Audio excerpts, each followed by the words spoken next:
Fala pessoal, tudo bem? Estamos aqui, eu e Jaque, super felizes porque estamos na gravação do primeiro episódio de 2024 e a gente tem uma convidada super especial, né, Jaque? Como sempre, convidadas especiais, e para começar o ano, ainda viemos com tudo. A gente tá aqui com a Camila Schutt, que é fundadora e CEO da Mastertech, mamãe da Joana. E, Cá, vou deixar o resto da bio para você, porque sua bio é super extensa, com premiações, formações e muito conteúdo para trazer. Por favor, vamos começar com quem é a Camila por trás dessa gigante profissional. Bom, acho que você já falou as coisas mais importantes. Mami da Joana, né? Que é muito novo ainda, né? Joana não tem nenhum ano. E já chegou revolucionando. Como uma boa startup também faz, Exato. né? Porque quando você se joga nesse mundo do empreendedorismo, acho que também nasce uma nova pessoa, assim. Porque você entende, né? Algumas possibilidades que talvez no meio corporativo demore um pouco mais, né? Muito intenso no mundo do empreendedorismo. Mas vamos lá. Eu sou cientista da computação, fiz a graduação e o mestrado nessa área, então, nerd daquelas que gostam de matemática, sabe? Que adora. Sei bem. Não é o meu caso, mas sei bem. É isso. E eu sempre gostei muito de ciências, matemática, e fui fazer ciência da computação, porque meu pai trabalhava com tecnologia, e eu tinha essa inquietação, assim, de resolver problemas e querer ser útil, sabe? Fazer a diferença. Né? E fui fazer ciência da computação, fiz a graduação e o mestrado, e acho que nesse recorte, a primeira grande revolução na minha vida. Eu me vi sendo a única menina da minha turma. Com que idade? Com 18 anos. Cheguei em volta, assim, e eu conto bastante essa história, porque eu cheguei no dia 8 de março de 2010 na faculdade. Eu vinha de Guarulhos, né? Eu e Rê, inclusive, nos conhecemos de outros carnavais. Sim. Do colégio lá de Guarulhos. E cheguei na cidade universitária, uma universidade enorme, com muitas possibilidades. Olhei em volta e não tinha ninguém parecido comigo, assim. Não tinha quase ninguém que não sabia programar, que não tinha já feito algum curso técnico. Todos os homens. E eu falei assim, gente, o que eu tô fazendo? Sim, não vai dar, né? Ferrou. E aí eu cheguei em casa com essa inquietação. Então, por que eu brinco que foi a primeira grande revolução? Porque era dia 8 de março de 2010. Essa coisa do gênero, não é que ela... comecei a... Caiu uma bigorna na minha cabeça, né? E aí eu fui pesquisar e descobri minha primeira grande paixão, que era tipo, cara, peraí. Eu tenho que abrir essa parada para mais mulheres. Eu tenho que escancarar essa porta o quanto antes. E em 2010... né, fazem 14 anos, mas era muito louco como nem a área de tecnologia estava bombando tanto, a discussão de gênero também não estava bombando tanto. Eu peguei bem aquele epicentro ali do chega de fio-fio e tal, 2012. Então, tudo aconteceu meio junto. Então, a primeira revolução e a primeira grande marco que todo mundo me reconhece é porque eu fundei o primeiro blog sobre diversidade em tecnologia. Na época era blog que a gente fazia, né? Era Se blog, fosse agora ia ser podcast, mas na época era blog. E aí, muitas empresas começaram a entrar em contato, porque era a única referência aqui no Brasil. E hoje eu falo com alguma tranquilidade, mas eu assinava como mulheres na computação, no plural. E era uma menina, gente. Eu tinha 18 anos. Aí, quando eu vi a IBM convida para a reunião do board, não sei o que, eu tipo... vou ver a agenda, Tipo, a Camila tinha 19 anos, sabe? Foi tudo muito rápido, muito maluco. E só uma pergunta, o blog ele cresceu muito justamente porque não tinham mulheres... Era muito difícil você encontrar outra, né? Então você percebeu que tinha também essa carência e de que vocês se ajudavam muito. Juntar, exatamente. Legal. Era bem isso, assim. Eu cheguei a receber convite de formatura, gente. Assim, tipo, relatos bizarros. A gente meio que se unia naquela solidão, entre aspas, de não, né, 2, 3, 4 meninas ter que usar o banheiro do outro prédio, porque como tinha muita fila no intervalo, colocaram 2 banheiros masculinos e aí a única guria da turma tinha que dar a volta. Assim, esse tipo de coisa muito pontual e que a gente não tinha um espaço, sabe? E aí o blog foi esse espaço de traduzir, importar muita discussão da gringa. Eu, na época, falava inglês, então, na minha cabeça também era uma forma de como é que eu regionalizo tudo isso pro Brasil? A gente tá falando de um país continental. E aí eu comecei a receber convites. Então, eu viajei o Brasil inteiro nessa época, ainda muito jovem, dando palestra em centro acadêmico e tal, e descobrindo, assim, o mundo, sabe? Muito jovem. Mas achei que a minha vida estava no acadêmico, né? Só para encurtar a história. Tava fazendo graduação. Achei que isso era trabalhar com educação, né? Evangelização de mercado, enfim, conteúdo era. Não, isso aí é um projeto paralelo. Eu vou ser acadêmica, eu queria muito trabalhar na NASA, e esse era o meu projeto de vida, assim. Então, projeto simples de vida. De boinha. Mas teve a influência do teu pai nisso? Não, de um livro. Já que eu li um livro que chama Ponto de Impacto, do Dan Brown. Vocês já leram? Que legal. E aí eu li, e foi qual é. o primeiro livro, depois de muito tempo analisando, assim, da onde que veio essa vontade, caiu minha ficha que foi o primeiro livro que eu li de ficção. Eu sempre li muito, assim, até hoje. Agora eu tô lendo, a Joana tá me dando trabalho, mas sempre li muito, assim, vorazmente. Desde a adolescência. E os livros do Dan Brown, eu era aficionada nele. E aí, foi o primeiro livro geral que eu li que tinha uma mulher cientista. E ela trabalhava na NASA. Que legal. E aí, eu fiquei com esse ideal, Te tipo, inspirou. cara, eu preciso ser a Rachel. E ela chamava Rachel, assim. E ela meio que... Cara, a Rachel ia ficar muito orgulhosa. Eu criei uma amiga... Criou olha um que louca, personagem. gente. Mas olha como inspira, né? Muito São histórias doido. que te inspiram. E na época, eu não percebi o tamanho do impacto que ler aquela personagem fictícia Uhum. teve na minha vida, de possibilitar que eu sonhasse em ser cientista.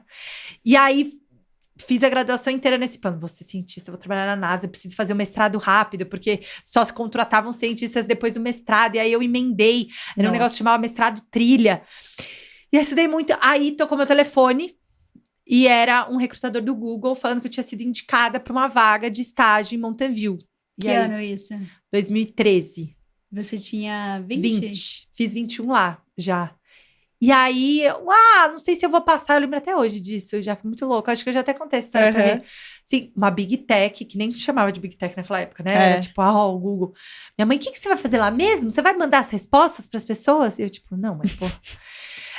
Ligando pra perguntar se eu, né, que eu tinha sido indicada, porque eu era uma das melhores alunas da faculdade e tal, se eu não queria fazer parte de um programa que chamava CS for High School, que recrutava gente que tava CS Academy. Quando eu tava lá, eu fiz o CS for High School para ser no ensino médio. CS Academy que recrutava pessoas que estavam se formando agora para ir para lá do mundo inteiro para fazer uma aceleração de carreira de tech. E eu falei assim, não, acho que eu não vou passar. E aí o recrutador falou assim, nossa, Camila, engraçado. Você é a melhor aluna da sua turma. Se você não passar, Ninguém quem mais que eu vai vou passar. recrutar no Brasil? Olha que louco. E você realmente achava que você não ia. Ele falou assim, É a você tá síndrome falando da isso porque... impostora, né? Já desde Total. sempre. E ele muito... O Google era muito foda nisso, assim. Desculpa, era muito bom nisso. Desculpa o Pode. Ele muito intencional na fala dele. Ele, nossa, é engraçado, porque... Você é a melhor aluna da turma, por que você acha que você não vai passar? Eu, não sei. Eu não me preparei muito, eu sou acadêmica, eu não sou programadora comercial. Ele falou assim, Camila, você tá falando isso porque você tá se questionando. Ele, o recrutador, Brian Zanke, lembro dele até Que hoje. legal, né? Ele falou assim, Camila, você devia dar uma chance, porque eu acho que você tá se boicotando. Você tá num claro episódio de síndrome da impostora, porque provavelmente você é mulher e você não reconhece suas capacidades. Legal ele ter falado isso. Bizarro. É. Não, mudou minha vida. É. Eu até hoje, eu cito o nome dele porque, É. assim, disparado, foi uma das pessoas que mais impactou. E toda vez que algum cara me pergunta, ai, Camila, como que eu posso ajudar na sua causa? Eu não sou... Seja intencional Sim. na sua relação. Esse cara mudou minha vida. Ele mudou minha vida. Por quê? Eu passei no processo, tal. Fui morar no Vale do Silício e aquilo virou minha cabeça, óbvio, né? Uhum. Chega lá com 20 anos, qualquer conversa de café, tem alguém muito louco conversando. Eu lembro que eu ia naquele Blue Bottle, que era de famoso, né? Nossa, Eu acordava cedo, assim, sabe? Era o meu programa. E aí eu ia lá só ouvir as conversas, porque eu falava assim, gente, eu tô num seriado. E aí você via as pessoas criando coisas, virou minha cabeça, eu descobri empreendedorismo ali, e eu voltei, tipo, cara, eu quero empreender. Quanto tempo você passou lá? Eu pedi demissão com 3 meses. Mentira. Você pediu e a mãe ligou, eu lembro até hoje desse dia, eu liguei, mãe, preciso te contar uma coisa. Ela, ai, conta e tal. Eu falei, então, eu vou voltar pro Brasil. Minha mãe, o quê? Desligou. Desligou o telefone. Era Skype, né? Naquela época nem era o Ela WhatsApp. não sabia tinha... nem como reagir. Ela ficou meio tipo... Porque na cabeça dela, eu tava abrindo mão dos... Sim. Eu tava tomando uma decisão... E talvez eu tivesse mesmo, mas... Falei assim, não... Mas você saiu porque você tava muito certa que você queria voltar pro Brasil pra empreender ou resolver alguma dor que você tava vendo? Então, é porque era assim, né? Lá nos Estados Unidos, você entra... Eu entrei por esse programa, porque não existe período de experiência, né? Sim, nos Estados Unidos. é. Então, você entra nesse programa e algumas receberão convites. E aí, quando eu recebi o convite do meu chefe, Antoine, também outro cara, Antoine Perrier. Assim, um cara cabeça pra frente, o cara bizarro.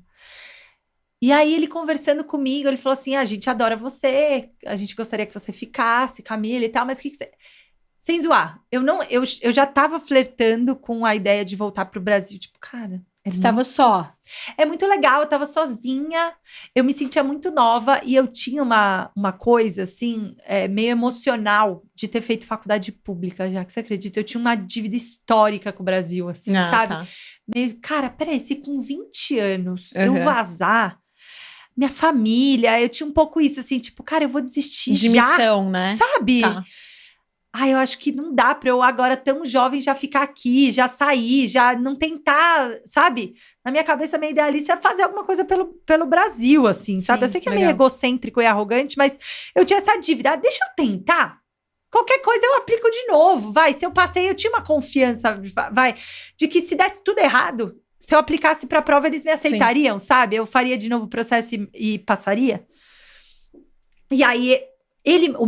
na hora que ele foi me fazer o convite, ele falou, no final, eu falei assim, eu não sei se eu quero ficar, Antônio. Ele falou assim, Cá, sendo bem sincero com você, eu acho que você não tem que ficar. Ele já tinha percebido. Aí ele pegou um adesivo, eu lembro até hoje, ele pegou na última gaveta, assim, e era um da Google Science Fair dos adolescentes, né, do high school, que eles patrocinaram. E tava escrito assim, It's your turn to change the world. Nossa! Uau. Daí ele falou assim, Você Cá, arrepiou. você tem que voltar. Eu acho que você tem que voltar. Qualquer coisa, a gente vai ser sempre seu apoiador. Tanto que eu voltei pro Brasil e o meu primeiro projeto aqui no Brasil, o Google patrocinou. Que legal. Sensacional. Então foi Você muito tava na forte. faculdade nessa época, Tava né? Fazendo... Tinha acabado de terminar. Ah, eu com 20 anos terminou? Terminei a faculdade. Que rápido, Fiz né? a última prova, fui embora sem saber se tinha passado. Mas, né, tava meio sob controle.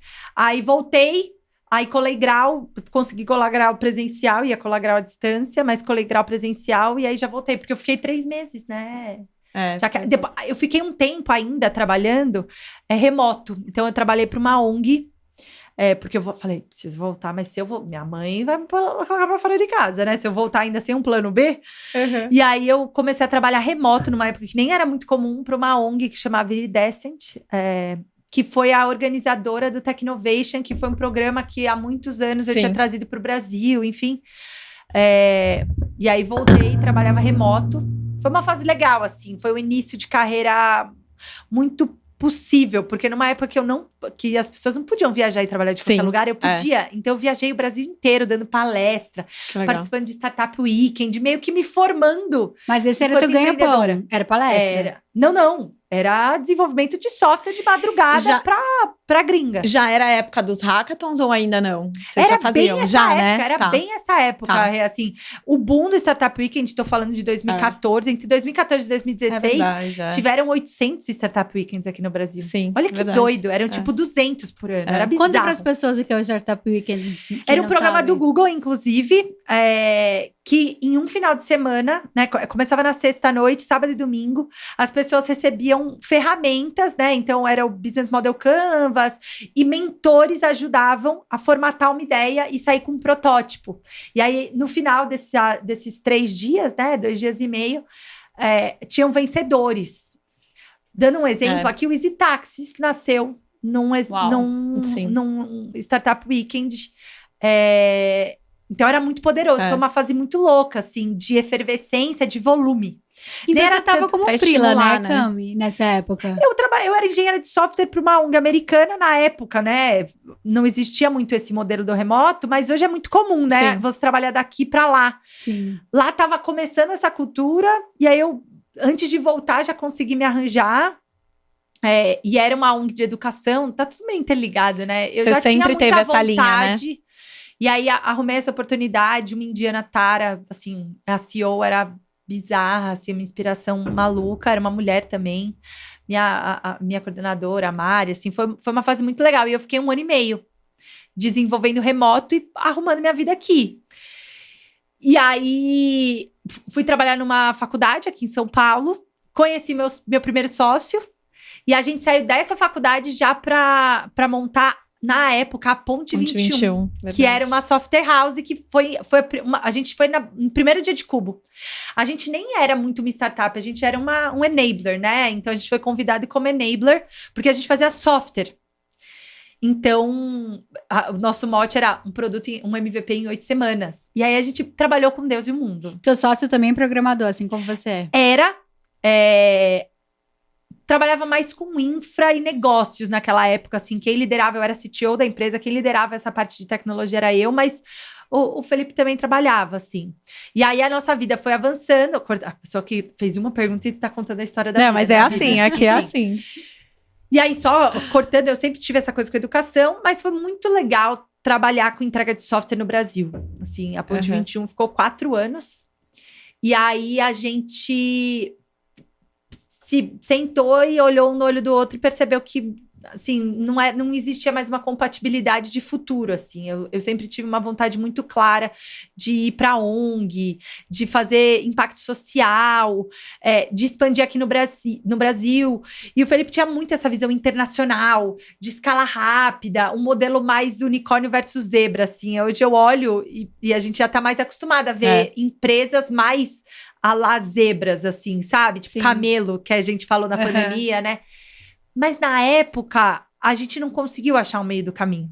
E aí a gente rompeu a sociedade, e aí a gente fez né, remodelou tudo, e a gente foi muito mais para impacto social. Então hoje a Mastertech vende para grandes empresas, mas a gente virou um produto totalmente B2B. Na época a gente tinha muito ainda B2C.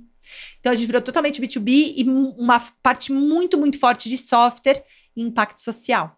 Legal. Então, hoje a Mastertech, ela é uma software house ainda Não, que traz soluções para empresas. B2B. Não, a gente vende na negociação, a gente parte. vendeu, a gente pegou o caixa da Ponte 21, fechou a Ponte 21 e focou as energias só na Mastertech, e aí foi assim que a gente conseguiu fazer a divisão societária, né? Então, Entendi. a grana que a gente tinha, a gente vendeu a Ponte 21 para a Mastertech, e aí eu comprei a parte do meu antigo sócio e continuei como escola. Então, a Mastertech é uma escola e a gente faz solução para educação corporativa de reskilling e upskilling. Então, a gente dá curso de Java, de cloud pro Itaú. A gente até estava conversando, eu e a Jaque, antes daqui, que você tem um propósito muito grande, né? De trazer a tecnologia como aliado, de fazer com que a tecnologia também impulsione as pessoas, que elas tenham mais acesso. Sim. Você tem uma missão muito grande também com relação a mulheres, a inserção de diversidade em todos os sentidos. Então, minha primeira pergunta vai nessa linha. Eu sei que você já fez muitas coisas também, desde criança para idosos, etc. E também muitas coisas interessantes, como as carcerárias. Queria que você contasse um pouco sobre esses projetos também em paralelo, porque isso também molda muito a sociedade, né? Total. Você falando muito da missão que você veio para o Brasil, do impacto que você traz na sociedade, acho que isso também é legal você contar. Super. A Mastertech, enquanto empresa, né, ela cabia muito na missão, visão, valores. Então, a gente sempre foi muito intencional. Nas contratações, nos clientes, a gente sempre dava um jeitinho de colocar aquilo, mas eu acho que essa vontade, assim, de fazer foi o que deu origem a algo que era zero by the book, que deveria estar sendo feito pelos livros de empreendedorismo tradicional, né? Que era a gente com uma startup ainda vivendo o início e dores do crescimento, a gente, não, precisamos fazer uma ONG. Aí, em 2019, a gente fundou a Somas, que é quem abraça esses projetos. Então, o nosso modelo de negócio é aprender na Mastertech, que é muito mais veloz, né, do ponto de vista de teste, dados e tal, porque a gente atende grandes empresas, então eu consigo pilotar muita coisa e existe um financiamento, né, competitivo ali. E tudo que a gente aprende na Mastertech, a gente desdobra para Somas para gerar impacto, política pública. Legal. Então, o que é a Somas? Conta para as pessoas. É a ONG da Mastertech, onde a gente engloba todos esses projetos de impacto social, já que então a gente pega, por exemplo, o exemplo da Rê, a gente fez formação de básico de tecnologia para uma empresa de telemarketing. Por quê? Eles iam automatizar um pedaço da força de trabalho e muita gente ia para a rua. Ao mesmo tempo, eles estavam com trocentas vagas abertas na área de tecnologia, transformação digital. E aí, entendendo, inclusive, esse passivo, cara, vamos pegar essa galera, vamos ensinar. E aí, a gente fez o programa, montou o currículo, e aí a gente pega esse currículo e fala assim, cara, peraí, se a gente conseguir aplicar esse currículo aqui, será que dá para aplicar esse mesmo currículo ou algo equivalente para a população de reeducandas, principalmente? Então, mulheres que estão privadas de liberdade. E aí, a gente vai lá e roda o piloto com financiamento, e aí pede, né? Você poderia, por gentileza, dar um dinheirinho pra gente ajudar? Às vezes tira do próprio bolso pra fazer assim, literalmente. Então, a ONG vem nesse lugar de tentar pegar tudo que a gente aprende na iniciativa privada, e levar pra fazer estudo. Então, a gente se posiciona bem como os fins não são lucrativos, eles têm muito mais uma intenção de provar uma tese, uma teoria de mudança e publicar isso. Então, o nosso tripé nas somas é isso. A gente aplica, a gente aprende e a gente publica. Então, tudo que a gente aprender vai ser para senso comum, porque os fins não são lucrativos. Então, a gente vai compartilhar isso. E como que foi essa experiência? Conta, acho que é a pergunta da Jaque, eu sei que ela tá aqui. Foi muito louco, assim. Eu já não dava mais tanta aula nessa época. Na pandemia eu voltei bastante a dar aula, mas eu já não dava mais tanta aula.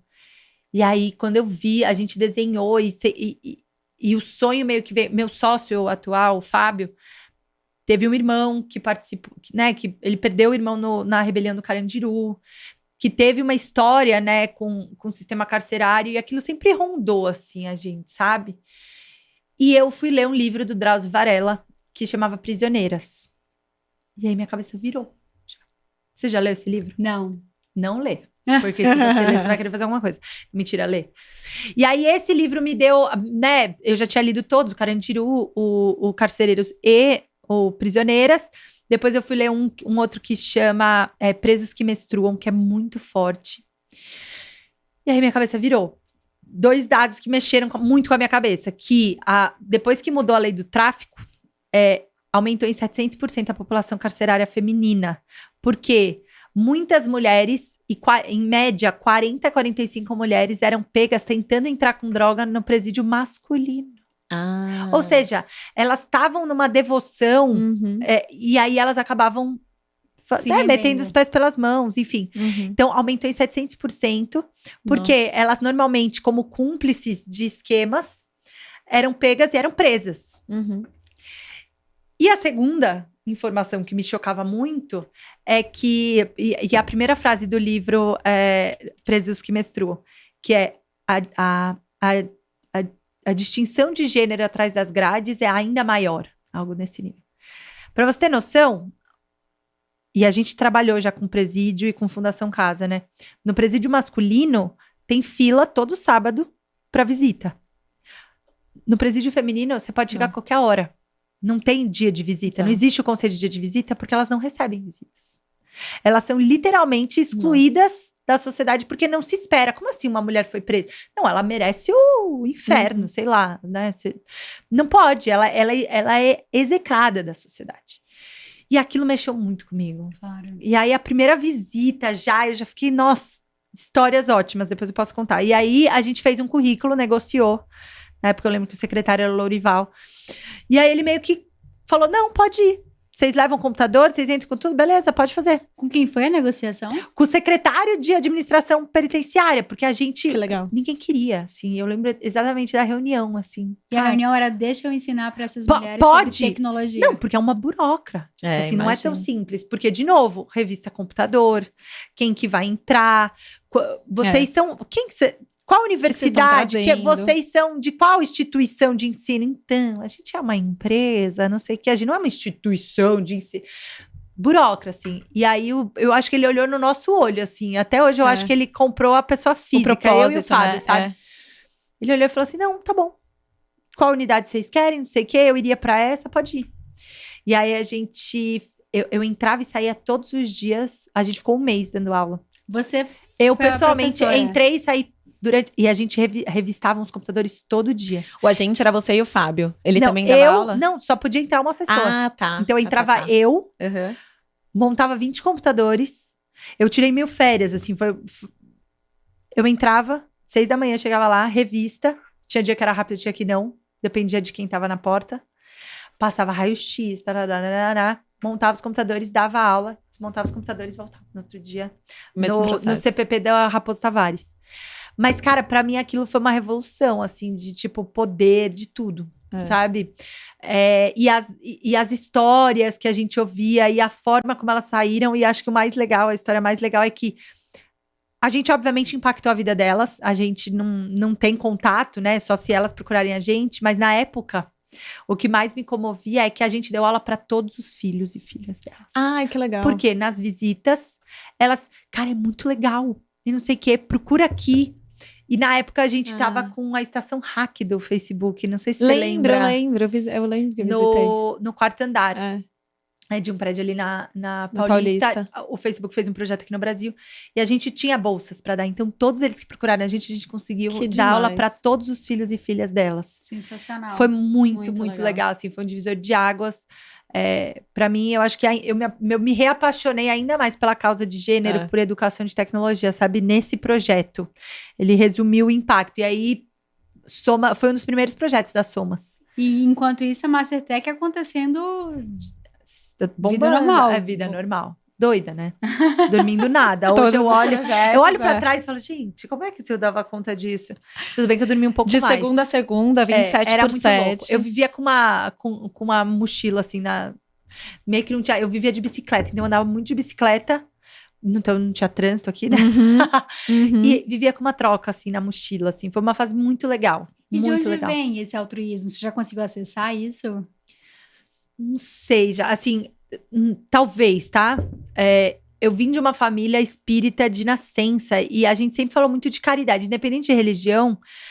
A gente ia muito, desde muito pequeno, eu me lembro de acompanhar os meus pais, de acompanhar a minha família sabe, fazendo caridade mesmo, sabe? Tipo, ir lá e ajudar com reforço de matemática. E no espiritismo a gente tem uma coisa muito forte de tipo, cara, bem material importa, mas pode ser um olhar. Caridade é também um olhar, é você ouvir uma pessoa e tal. Então eu sempre tive muito essa coisa de, cara, o meu tempo é muito forte, a minha doação não precisa ser bem material, sabe? Talvez tenha vindo daí, Jaque, mas não tenho isso muito claro. Acho que foi meio criação mesmo, sabe? Dos meus pais, esse choque de realidade, talvez, sabe? Cara, você conseguiu chegar até aqui, é sua obrigação, sim. Devolver, sabe? Você não tá fazendo mais que sua obrigação. Também nunca em casa, nunca ninguém... Nossa, massa. Sabe? Nunca foi um diferencial. Nossa, como você é boazinha, deal, né? Sabe? Eu acho que talvez por isso, assim, ter vindo de uma família espírita, talvez tenha feito isso. E eu falei que eu tinha algumas perguntas dentro do que você tinha falado. Quando você estava contando essa parte da história, você também contou que tinha a Ponte 21, que em um determinado momento vocês tiveram visões diferentes. Você comprou a parte do Felipe e Mastertech, enfim. Isso. É também uma decisão muito difícil, né? Quando chega nessa parte de eu não tenho mais a mesma visão que você e eu tô olhando pra lá e você pra cá, o que fazer nesse momento? E eu acho que tem muita gente, muitos fundadores que passam por isso, né? A gente até fala que um dos dados de maior falha das startups é justamente a briga dos sócios. Briga societária. E o que eu queria te perguntar, como que foi esse momento pra você e como foi o momento de você também ter tomado a decisão do tipo, eu quero seguir, eu quero comprar a sua parte e eu vou seguir fazendo o que eu acredito. Eu nem falo muito isso, porque esse processo ele foi muito doloroso na época, mas na sequência ele ficou muito fluido. Assim, cara, não me arrependi em nenhum momento. A gente ter conseguido, obviamente, acho que a Mastertech ter perdurado até hoje, ter passado pela pandemia e tal, né? E foi muito... Ainda mais a Mastertech. Tô falando de novembro. Tô falando, assim, toda a conversa foi março de 2019, né? A gente decidiu. E aí, um ano depois, tava todo mundo em casa, trancado, sabe? Foi muito forte o processo todo de agora eu sou só... Eu tive uma fase também que eu fiquei única dona, né? Que a gente virou Eireli, que é um negócio super burocrático. Lembro até hoje, assim, a gente separou... Então tá bom, vou comprar sua parte, tem que passar tudo pro meu nome. E aí eu fiquei com a Meirelli, e aí várias empresas que a gente atendia não aceitavam por compliance empresas de um dono só. E eu lembro que eu tipo, sabe umas coisas, assim, cara, você nunca pensa nisso, você não funda uma empresa achando que você vai ter uma, né, vai desfazer uma sociedade. Todo esse processo é muito doloroso. Sim. Por N motivos. Não é nem só... Porque eu acho que, tanto eu quanto o Felipe, a gente conduziu isso de maneira, relativamente madura dentro das possibilidades.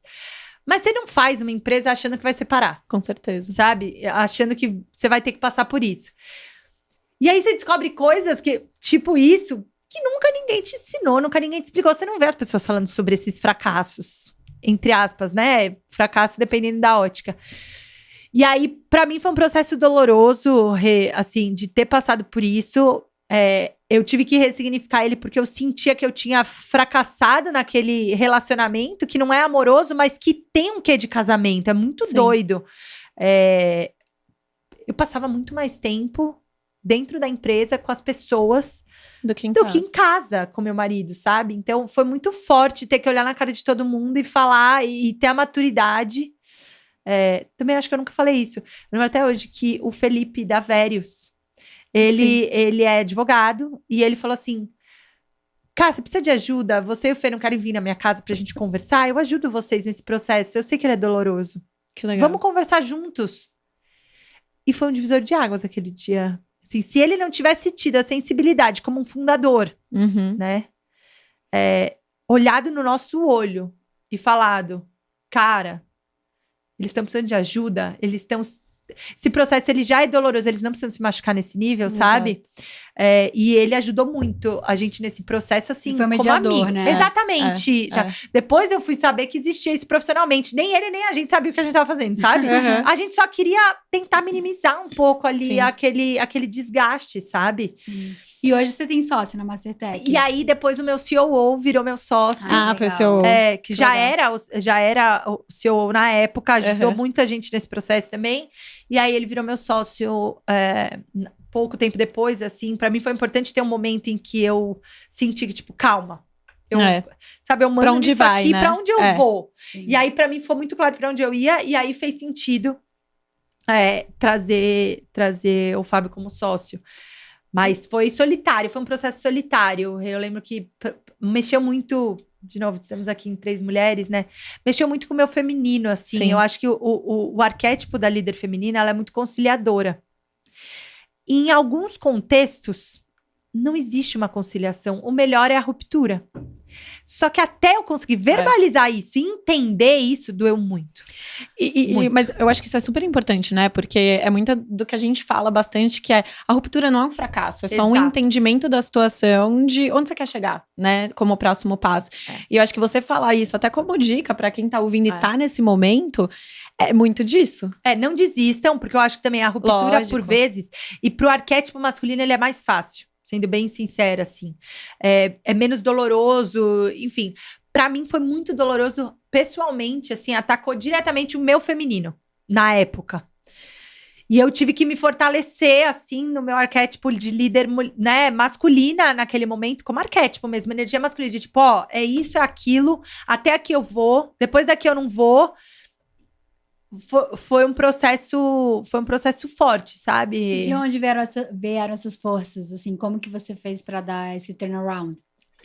Eu acho que, na época, era uma clareza de que eu tava fazendo aquilo por algo maior, sabe? Já que eu nunca... E eu sei que é até bizarro eu falar isso, mas eu nunca empreendi pra ser... As pessoas sempre me colocaram nesse lugar, tá? Forbes 30 Under 30, prêmio não sei o quê. Eu nunca empreendi. Ainda teve o título de Forbes. Pois teve. Eu nunca entrei... Eu não fui empreender. Eu caí de paraquedas, sabe? Nessa coisa de, tipo, empreendedorismo, prêmio e tal. Eu não fiz de caso pensado, sabe? E aí, quando eu percebi que a gente tava indo pra um caminho onde eu tava tendo que ser um personagem pra suprir as necessidades do que esperavam de mim, do que o meu sócio esperava de mim, do que a sociedade esperava de mim, do que até o ecossistema, tá? A Rê acompanhou muito esse ecossistema. O que o ecossistema esperava da Camila, falei assim, cara, tá tudo muito errado, eu não vou ser feliz assim. Tipo, que idade você tinha? 25. Mas você para pra pensar e Com é muito nova, porque a gente tá muito acostumado a querer preencher as expectativas alheias e não as nossas, né? Exatamente. É muito fácil olhar pra fora e muito difícil olhar pra dentro. Total. E você ter feito esse movimento tão novo é uma coisa assim surpreendente mesmo. Eu acho que foi uma possibilidade de amadurecimento assim no band-aid, rápido, sabe? De tipo, pá! Sou muito grata por esse processo, mas na época, assim, então é tipo, vai doer. Assim, vai doer. Vai doer, mas eu acho que depois que você passa, é tipo, eu imagino que seja parecido com Maturidade, separação né? de casamento, sabe? De relacionamentos de longo prazo, Sim. que você deposita Sim. tudo ali naquela pessoa, mas você tem que ter maturidade de que não é a pessoa que tá te frustrando, potencialmente você depositou mais expectativas, né? É muito mais sobre você do Com que qualquer certeza. outra coisa. Então, Quanto tempo que durou essa sociedade, Cami? a gente fundou em 2015, 16, 17, 18, 19, mais ou menos de 4 a 5 anos, E a gente ficou uns 6 meses nesse limbo, já que assim, de vai, não vai, aí vamos tentar, pra onde vamos, descasou a parada, ainda tentamos. E aí, isso, foi março de 2019, E a Mastertech existe desde desde novembro de 2014. Nossa, então já tem 9 anos que a Já. Mastertech existe. E o modelo de negócio foi tudo bootstrap, grana própria? Nunca pegamos investimento? Doida, né? E nem sentiu essa Clientes. necessidade. A gente sempre teve cliente. Como a gente que trabalhava, né, os dois malucos, a gente fez caixa muito rápido na Ponte 21. Então, eu brinco que a Ponte 21 investiu, né, na Mastertech. Então, a gente fez caixa muito rápido. A gente nunca viu uma necessidade tão clara. Então, o primeiro investimento da Mastertech, que era um pouco mais dispendiosa de caixa, foi a Ponte 21. Ah, tá. Entendi. Que também foi outro processo duro, assim, pra gente. Eu não sei se a relembra. Porque a gente era uma software house extremamente rentável. Com Software clientes- house basicamente é vender solução de software para outras empresas. customizado. ou pessoas. Exatamente. Tá. Exatamente. A empresa X quer que você desenhe uma solução para isso, a Y é uma outra completamente diferente e você aí- não tem escala. Isso. né? Sim, mas também poderia ser para pessoas, não só empresas. né? Pessoas e Pessoas, empresas, tanto é. fazia na Você Ponte desenha 21. a solução. O problema é que a gente, no Scalave 2, é muito duro fazer software assim. Era tipo virar noite e tal. Era um processo dispendioso. Era uma consultoria, sabe? Sim. É, Mas já- hoje, como que se escala a educação? Como é que é o modelo de negócio? Vocês têm PJs? Não, a gente, com educação, né, só voltando, a Software House era muito duro pra gente sustentar esse modelo, Tá. sabe? E aí, também ter maturidade de você largar um modelo que era muito rentável e que dava uma grana boa, muito maior do que a Mastertech deu no primeiro ano. Assim, nos primeiros 6 meses, a gente faturou, eu acho que foram 4 milhões. Eu lembro que no Uau, dia que a gente saiu do Cubão já, assim, a gente tava faturando 10 milhões. Na Mastertech, faturar 10 milhões era um parto. Porque eu tinha que vender pra muita gente, muita coisa. Porque os nossos contratos na Ponte eram muito grandes, né? Era tipo 600 mil, 800 mil, eram contratos muito grandes. E aí, como é que você faz 10 milhões vendendo curso a que seja 500 reais? Difícil. E como foi a Muito difícil. decisão? Então, foi no Band-Aid. Foi isso, tipo, Também, cara, tá. nessa época, eu e o Fê, a gente teve que ser muito, muito intencional. Porque foi assim, cara, se a gente não fechar a casinha, a gente nunca vai parar de fazer software. Porque dá dinheiro. Então, foi outra transição muito dura, que a gente fez isso em conjunto, né? Essa foi um pouco menos dura, porque tinha pelo menos uma companhia, né? Sim. Mas também foi outro momento, um divisor de águas de maturidade muito grande de empreendedor, assim, sabe? Muito legal. De abrir mão, talvez, do cash, né? Pra fazer o que a gente queria fazer. Quando eu fechava o olho, eu pensava, gente, eu não quero ser, tipo, uma grande empresa, uma consultoria, não quero. É abrir mão do curto pelo longo prazo, exato. sendo que você tinha muita clareza Saber do onde seu quer longo chegar, prazo, né? Eu tinha muita clareza, já que sempre tive, assim. Não como business, mas como Propósito impacto. de vida. É. Vida, assim, tipo, que eu não quero viver essa vida. Isso pra mim tava muito claro. E a jornada na Mastertech, ela é uma jornada que te satisfaz? Ou você tá ali mirando uma luz no fim do túnel? Não, a Mastertech hoje me satisfaz e eu entendo que ela, apesar de né, ter essa dicotomia do for-profit e do non-profit, ainda assim, ela me supre porque eu entendo que, tipo, cara, a gente vive num sistema Você tá capitalista. impactando. Tipo, eu preciso de dinheiro para impactar o dinheiro. Assim, eu fiz as pazes também com esse processo, sabe? Já que então hoje me satisfaz E e tem eu não as tenho somas problema nenhum. também, né? Exato. Exato. Então, para mim, acho Você que consegue foi conciliar essa, os dois. foi essa soma. esse equilíbrio. Essa soma, boa. Que eu arrumei, assim, um sweet spot, né?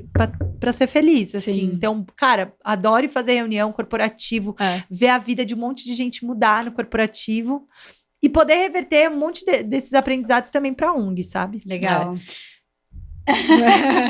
São Duas muitas perguntas ao perguntas. mesmo tempo.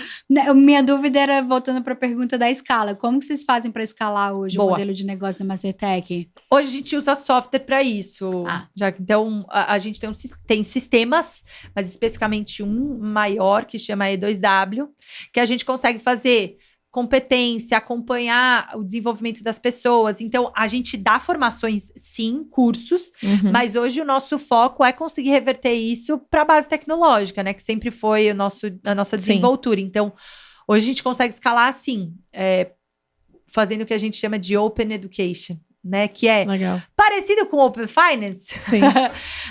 Como é que a gente viabiliza essa educação corporativa escalável, sim, através dessa descentralização honesta, sabe? Então, as pessoas entram num sistema, elas se autoavaliam, elas montam carteiras de competência, Legal. elas desenham metas para elas podem declarar que elas estão estudando algo, a empresa pode sugerir. Então, hoje a gente escala com software. Legal. Em um infoproduto também hoje que vocês têm disponível, A gente né? faz muito conteúdo também, já que assim, porque entendendo que educação, ela vai ter que ser ubíqua, né, que a gente chama, então, as pessoas vão ter que estudar em qualquer lugar, no trânsito, Exato. chegando, entre uma reunião e outra, a gente tem investido muito em conteúdo, então a gente também ganha uma grana razoável e escala assim, então empresas contratam a gente pelo nosso expertise de design instrucional, de jornada mesmo, sabe, change management e tal, para conseguir fazer essas viradas de chave, porque a gente também dá aula de temas meio espinhosos, né, então, métodos ágeis, por exemplo. Cara, como é que você tira uma empresa inteira que trabalhava num modelo e faz ela trabalhar em outro modelo? Como é que você faz uma galera que programava em COBOL sacar que tá ficando obsoleto, que tem que programar em Java? Então, sempre rola um suporte aí de mudança de cultura, sabe? Total. E senão não vocês vai, fazem né? esse processo faz também, esse né? tipo de Porque não é processo. nada trivial, uma vez que você tem que mudar a mentalidade das Exatamente, pessoas, né? Assim, das habilidades que elas estão acostumadas. Como que, pensando na jornada, tem muita reticência? Muita. E como que vocês fazem? A gente tem um framework que a gente chama de 3Cs. Não adianta eu tentar dar conhecimento ou ensinar alguém que não quer aprender ou que não acha que aquilo é relevante, né? Isso é a base da educação de adultos, que é diferente, por exemplo, da educação de crianças, né? Da pedagogia, a gente chama de andragogia, né? Educação de adultos, se a pessoa não quer, ela vai te boicotar até o último e ela não vai aprender. Não vai fazer. Então, o primeiro C é conscientização. Então, a gente faz palestras, ativações e tal, para convencer aquela massa da necessidade. E um dos pedaços dessa ressignificação de consciência é mudar a forma como a pessoa vê a educação. Então, vê a educação como riqueza, vê a educação como uma carteira de investimentos. Você não está estudando agora, você está fazendo investimento. Exato. Então, mudar essa matriz de pensamento. Então, esse é o primeiro C. Na sequência, a gente entra com conhecimento, que é o segundo C. Cara, curso. E aí, quando eu falo curso, pode ser remoto, ao vivo, presencial, curto, longo. A gente customiza, essa é a parte menos escalável da conversa. Faz curadoria, às vezes. Porque eu também não me acho a melhor pessoa para falar de qualquer coisa, né? Então, por vezes, a gente faz curadoria para conseguir suprir esse conhecimento. E, por fim, a consolidação, que é quando a gente forma os mentores. Então, a gente costuma se apresentar como escola. Sim. Então, tipo, cara, eu preciso ir embora. Você deixa pupilas ali, Eu né? preciso deixar o que a gente chama de strike force, né? Que é o conceito do Peter Diamandis que a gente pega emprestado, que é essa galera que vai sustentar essa transformação. Em alguns conteúdos dá até para deixar boas práticas, um toolkit de boas práticas, mas eu preciso ter alguma estratégia de consolidação, sabe, Jaque? Então, é mais ou menos assim que funciona os 3 Cs. Então, é um framework simples, assim, não tem muita reinvenção da roda, Uhum. mas que funciona bem para upskilling e reskilling. Muito Você legal. fala muito de livros, já estou várias referências aqui, e hoje em dia eu queria entender um pouco, até para as pessoas saberem de onde vem tanta referência, né? O que você consome hoje em termos de conteúdos? Livro, principalmente. Já. E eu era mais maluca, assim, de tipo, ai, qual o próximo livro certeiro? Tentar acertar o futuro, sabe? Aí depois eu virei mãe, aí você percebe que... Mentira, foi um pouco antes. Foi um pouco antes disso. Hoje eu leio a primeira coisa que aparece na minha frente. A única necessidade... Eu não me preocupo mais tanto em... Com o tema? Tipo, o que aparecer na minha frente, eu vou ler... Porque é mais sobre a constância, sabe? Eu acho que uma coisa que eu aprendi... Mas de temas Eu tô variados, sempre de lendo. trabalho ou de também... Qualquer coisa. Tá. Então, a Mastertech, especificamente, meu sócio é muito maluco com isso, assim. A gente solta editoria todos os dias. Todos os dias tem algum conteúdo de edutainment, assim. Então, cara, o que eu posso aprender vendo uma série na Netflix? Isso é O muito que eu legal. posso aprender vendo um filme? Então, eu meio que entrei nessa vibe de educação circular. A gente Legal. fala lá no escritório, que é... Eu vou estar aprendendo em todos os lugares. É. Aqui. O que eu tô aprendendo com vocês? Sabe, meio hackeando o sistema. Eu, 24 horas aprendendo. Você vai aprender... Você condiciona a sua cabeça, né? Exatamente. É. Interessante, Então, tipo, né? no Legal. carro que eu tava vindo pra É. cá, assim, fiquei pensando, cara, a atitude do motorista tava meio complexa. Só que aí ele falou assim, ai, Camila, eu tô vendo que você... Eu tava falando com a Rê, e aí eu liguei pra minha mãe e ele ouviu a conversa. É inevitável, é óbvio que ele tava Uhum. ouvindo. Ele falou assim, ai, Camila, você falou que você tá atrasada. Vamos fazer o seguinte, o que você acha de eu passar e te deixar no coisa e aí você passa reto e não sei o que. Eu falei, porra, é isso. Olha, eu achei tão altruísta. De novo, aprendi que talvez eu precise ser mais altruísta, tô me distanciando um pouco desse tipo de negociação.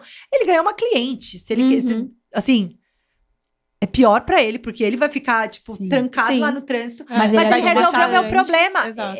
Eu mudei completamente a minha visão sobre ele. Cara, Uhum. será que nas negociações, e tem um contrato específico que na hora veio na minha cabeça? Cara, será que eu não tô fazendo isso? Será que eu não devia ser altruísta e falar, cara, É. vai dar errado se a gente fizer. Vamos fazer o seguinte, vamos até aqui, depois você salta e eu sigo minha vida e você segue sua vida, sabe? Às vezes a gente fica tentando caber. Sim. Então, é treinar o olhar. É o que Mas você tem falou. alguma referência de pessoa que você sempre acompanha e lê todo dia, e pílulas de conteúdo de notícias? Cara, eu adoro um Instagramzinho. Tudo, né? Já que assim, eu tenho uma curadoria boa no Instagram. Você falou de pílula assim. Eu viro e mexo, dou uma zapiada assim, sabe? Mas eu acho que é mais um estado de alerta, Tá. sabe? Já que do que uma pessoa. Assim, tem pessoas que são referências icônicas pra mim. Tipo, Alvin Toffler é um cara, assim, muito... Que eu admiro, Jaron Lanier, a Nina, que hoje é minha amiga, a Nina da Hora, assim, várias pessoas, tô relendo o livro do Nego Bispo, assim, então tem algumas coisas que eu fui criando essa rede de pessoas que eu admiro e que vão me dando referências, mas eu acho que é mais sobre um estado de alerta, É sobre sabe? o olhar, né? É. Legal. Mas sabe uma coisa interessante? Não sei se obviamente, você lembra aquela série O Gambito da Rainha? Sim. Vocês já estavam nessa fase da Mastertech também, que vocês faziam essas análises Super. das séries e tal. E assim, essa correlação com o empreendedorismo, com mulher na tecnologia, não sei o quê. E nessa época, eu tinha lançado o YouTube também. Aí eu, muito baseada no que vocês estavam fazendo, eu falei, cara, quando eu assisti a série, me ligou essa questão de... Eu comecei a fazer as análises de toda a jornada da... Esqueci o nome dela, do Gambito da do xadrez, né? do xadrez. E eu falei, nossa, isso daqui, com relação ao empreendedorismo, a isso. forma como ela se posiciona, não sei o quê. E isso saiu uma história super legal, que você fala, você pode aplicar isso para várias séries. Então, às vezes, um entretenimento normal, se você pensa e você tangibiliza, você fala que isso aqui é uma lição. Você aprendeu. Você aprendeu. E às vezes é muito mais fácil até com relação à didática da educação, né? Então, quando você está falando sobre tecnologia, quando você insere isso dentro da vida do ser humano, né? A gente fala de ChatGPT. Tem muita gente que ainda nem tá usando e acha que, eu não consigo, porque a ChatGPT ainda tá muito distante de mim. Olha todas as possibilidades que a gente pode inserir dentro do nosso dia a dia de pessoa física, né? Exatamente. Não necessariamente só a jurídica. E pra adulto ainda, né? A gente tá cansado, gente. A gente tá cansado, é muito difícil ser adulto, enfim, dormir pouco. É difícil. Então, só te complementando, cara, para adultos isso é ainda mais verdade. Se a gente não for coerente com o nosso tempo, com que tá... Cara, você vai ter que aprender vendo série sim. Você vai ter que aprender vendo filme. E eu não tô falando isso como um fardo. É legal. Fique atento às possibilidades, entendeu? Seja Porque senão você tá curiosa. jogando tempo fora e a gente não tem tempo a perder, gente. Acho que uma outra coisa que você faz muito é trazer esse lado de mulher na tecnologia, ciência da computação, de ensinar as pessoas e de se posicionar também como uma mulher na tecnologia e ajudar muitas mulheres também a mudarem de patamar. Queria que você contasse sobre, desse dica para mulheres que estão entrando na tecnologia, de situações que você passou.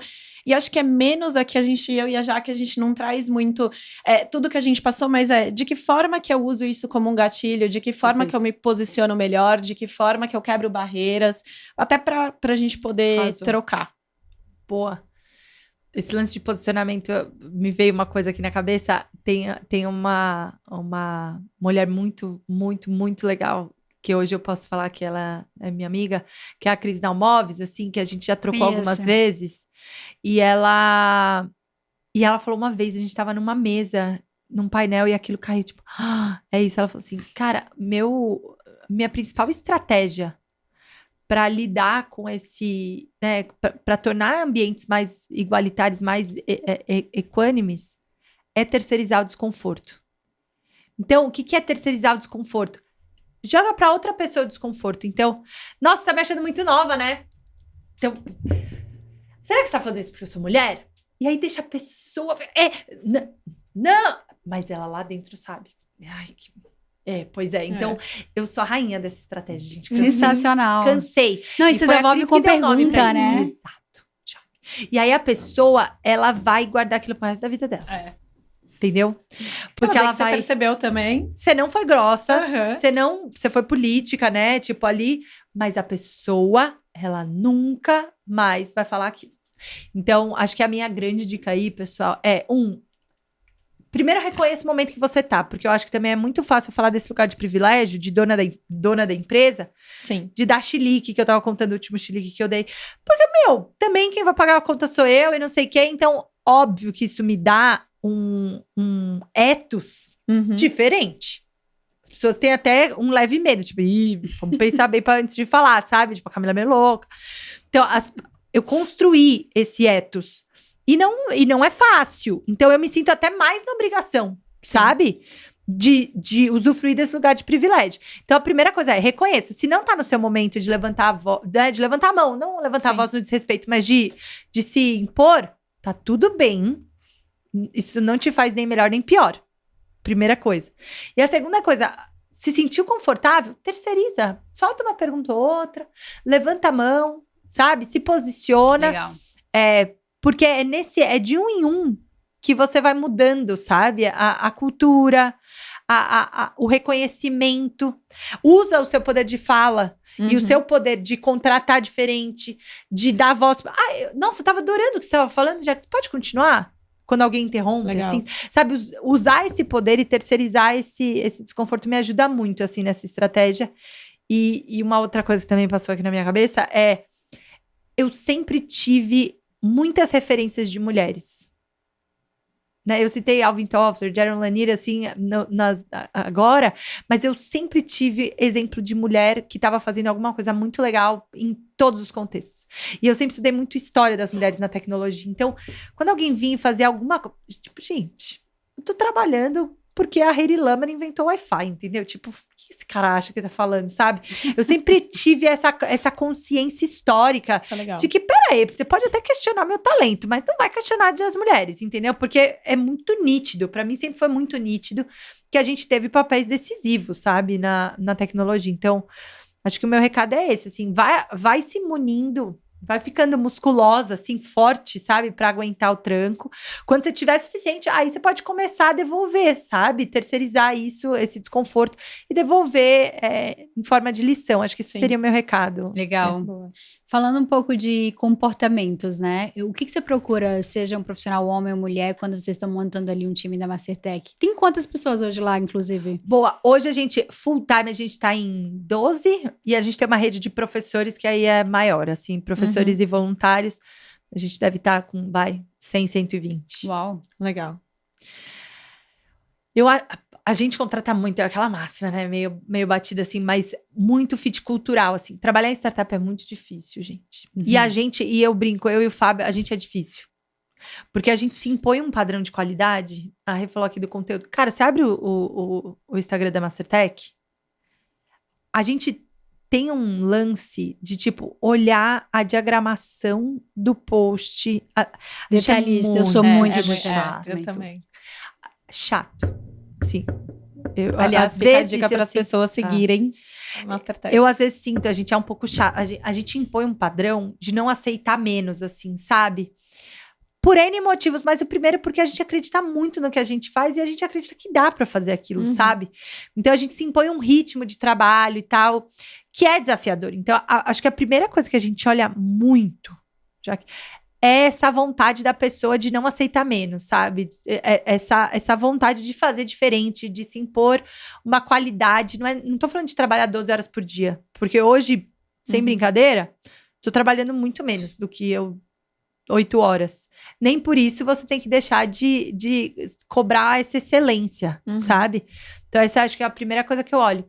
E na sequência, a gente sempre foi muito intencional, já que assim, a gente contrata muito na base para investir naquela pessoa e ir crescendo com a gente, sabe? Legal. Vai formando mesmo. Muito. Até porque a gente é escola, né? O Fábio, meu sócio, tem uma história que ele trabalhou num grande grupo educacional. E ele foi CFO desse grupo. E ele falava assim, cara, a minha maior frustração nesse grupo educacional era que eu nunca conseguia contratar alguém que a escola tinha formado. Nossa. Olha que KPI forte, assim, Exato. tipo, cara, peraí. Se eu não consigo contratar quem se forma aqui, tô fazendo isso muito errado. Concorda? Então, na Mastertech, a gente também sempre contratou muito dentro da nossa esfera ali, sabe? É muito raro. A gente até abre processos seletivos mais específicos, mas é raro, porque na média a gente acaba ficando dentro das nossas formações, assim, sabe? Sim. Quase todo mundo foi aluno, quase todo mundo foi amigo de aluno, porque tem uma comunidade forte ali que comprou a missão, sabe? Legal demais. Torna a empresa mais forte até, né? Quando você vai para cliente, fala que eles Conta a também história, foram, total. Exato. E falando de intencionalidade, né? Você falou muito sobre ser intencional. Qual é a intenção da Camila para o futuro, não só na pessoa física, como na pessoa jurídica? O que você espera para si? Boa. Eu me vejo muito nesse lugar de tentar fazer um bom uso de tecnologia para resolver os problemas que não estão sendo resolvidos. Assim, Da eu falo muito humanidade, isso. assim. E eu acho que muitos deles passam por esse componente de diversidade, sabe? Já que, tipo, cara, pra mim é muito tenso ter um monte de aplicativo de relacionamento. Nada contra, amo, usei já. Hoje já tô casada há 1000 anos. Mas usei, tá de boa. Mas um monte de aplicativo de delivery. Cara, e eu ainda tenho medo de andar na rua. Gente, sem zoar, eu andei 2 quarteirões com uma bolsa. Sendo mulher, eu acelerei o passo. Pra chegar pra fazer uma... Cara, eu tô num bairro super privilegiado aqui de São Paulo, né? Estamos falando da Vila Olímpia. E eu acelerei o passo, eu tenho medo. Todos nós, A gente né? A veio gente de falou carro por disso, causa disso. inclusive. Vocês A acreditam? gente tava aqui do lado. Olha que viemos de doideira. carro por causa disso. Olha que doideira. Então, quando eu falo assim, problemas que não estão sendo resolvidos, vários deles recortam esse lugar de poder, né? Então, a gente tá resolvendo o problema, e assim, sem querer parecer agressiva, mas a gente tá resolvendo o problema do homem branco rico que tem desafio de cozinhar à noite, aí a gente tem um monte de aplicativo de delivery que tem que resolver rápido. Óbvio que isso resbala na mãe que tá na correria, claro, é maior do que isso, mas ainda me parece um pouco míope, sabe? A gente ter tanta solução para esse tipo de fim e a gente não ter ainda. A gente tem medo de andar na rua, a gente tem índices de feminicídio, a gente tá vendo a floresta pegar fogo. Então, acho que tem um lance bem amplo de usar ciência e tecnologia para tentar ou impactar pessoas que vão criar essas novas tecnologias ou executar essa transformação, sabe? Já que esse é o meu... E depois que eu fui mãe, acho que isso ficou ainda mais forte, assim. Cara, que mundo que eu tô criando pra minha filha. Será que esse contrato aqui tá me ajudando a ser uma pessoa melhor ou uma empresa melhor, ou tornando o mundo melhor, ou eu tô só perdendo tempo, sabe? Às vezes eu falei isso pro meu sócio, mudou a minha matriz de prioridade, porque às vezes eu tô em casa e aí ela tá resmungando no quarto e aí eu tô numa reunião que, tipo, gente... Vamos lá, concentra, Camila. Mas será que era isso que a gente tinha que... Eu fiquei meio sem paciência, não no sentido de de chatice, assim, de ser impaciente pelo ser. Mas é tipo, será que isso é prioritário, gente? Era isso que a gente devia estar discutindo? Era isso que eu devia estar fazendo? Eu fiquei um pouco mais... Seletiva com o seu tempo também, né? O tempo é escasso, gente. A gente vai passar Exato. aqui, que a gente viva muito 120 anos, tô sendo até otimista. 120, bem otimista, 120 anos... Cara, é pouco perto da humanidade, sabe? O que eu tô fazendo com o meu tempo? O que eu posso criar? Então, eu olho para essa missão, já que assim, de usar tecnologia e ciência para reverter algumas coisas ruins que, né, a gente acabou fazendo com a humanidade, mas criar esses futuros desejáveis, essas oportunidades para as pessoas, sabe? Por isso que eu acordo, por isso que Mastertech e Somas existem.